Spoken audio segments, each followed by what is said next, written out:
आपका जो वेंडेज प्रोडक्ट है ये बिजनेस की एफिशिएंसी और एक्यूरेसी को कितना बढ़ा सकता है, कैसे इम्प्रूव कर रहा है? सबसे पहले तो ये इस तरीके से है कि जितनी भी इन्वॉइसेस बनती हैं वो मैनुअल बनती थी। ठीक है। इवन मैनुअल यहाँ तक के हाथ से बनाते थे। बिल बुक थी बड़ी से बड़ी कंपनीज के पास, वो मैनुअल हाथ से बनाते थे, कैलकुलेटर से टैक्स कैलकुलेट करते थे और इन्वॉइस दे देते थे। एग्जाम्पल मैं आपको देता हूँ कि होंडा या टोयोटा है, ठीक है, ये जो गाड़ियां या बाइक्स बनाते हैं इसके लिए इन्होंने वेंडर्स रखे हैं जिनको मुख्तलिफ पार्ट्स बना के देते हैं। अब इनके 5,000 10,000 वेंडर्स होते हैं।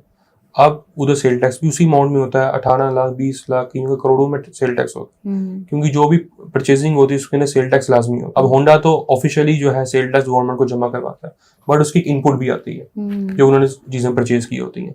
अब इसके अंदर क्या होता है कि जो बिजनेस ओनर्स हैं वो सेल टैक्स पे नहीं करते। ठीक है। अब जहाँ पे होंडा के अंदर तकरीबन 10 से 12,000 इनवॉइसेस एक माह में आ रही हैं, उनमें से 2 इनवॉइसेस का सेल टैक्स पे नहीं है, होंडा चेक ही नहीं कर सकता।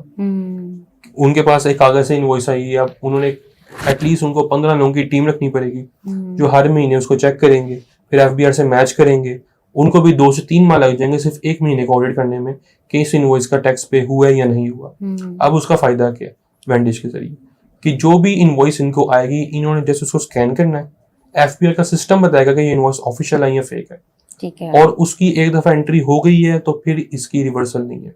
एफबीआर ने इसकी रिवर्स की ऑप्शन दी ही नहीं है, तो जो सेल टैक्स है वो चोरी नहीं हो सकता। चोरी नहीं हो सकता। अच्छा, वेंडेज डेवलप करते वक्त कौन सा चैलेंज था जो सबसे आपको ज्यादा फेस करना पड़ा? सबसे बड़ा चैलेंज ये था कि एफबीआर की जो डॉक्यूमेंट है उसमें काफी चीजें मिसिंग है।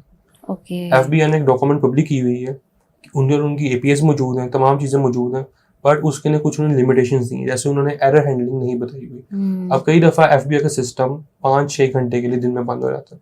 ठीक है। उस दौरान एफबीआर का सिस्टम रिस्पॉन्ड नहीं करता। अब मेरे क्लाइंट थे, उनको इशू क्या आया था कि उनकी 1 बिलियन की इनवॉइस थी। ओके। उसमें 180 मिलियन का सेल टैक्स था। उन्होंने इनवॉइस यहाँ से एफबीआई को सेंड की है ताकि उसके वो डिजिटल स्टैंप लगे, और एफबीआई का सिस्टम बंद था। हुआ क्या कि जब आधे घंटे बाद एफबीआई का सिस्टम चला, वो इनवॉइस एफबीआई ने एक्सेप्ट कर ली थी, जबकि एफबीआई ने कहा हुआ कि हम नहीं करेंगे। इन्होंने 24 घंटे बाद दोबारा से उस इनवॉइस को सेंड कर दिया। अब जो मई की इनवॉइसेस होती हैं वो जून में शो होती हैं, तो ये भी नहीं पता कर सके। अब इनवॉइस डबल चली गई थी। वंस इनवॉइस एक पोस्ट हो जाए वो रिवर्स नहीं हो सकती। ठीक है। अब वो जो 1 बिलियन की इनवॉइसेस थी वो 2 बिलियन की चली गई थी, और वो गई भी वापडा को थी। और इसका हल होता है कि इन्हें क्रेडिट नोट्स इशू करने पड़ते हैं, 2 से 3 माह का टोटल टाइम होता है।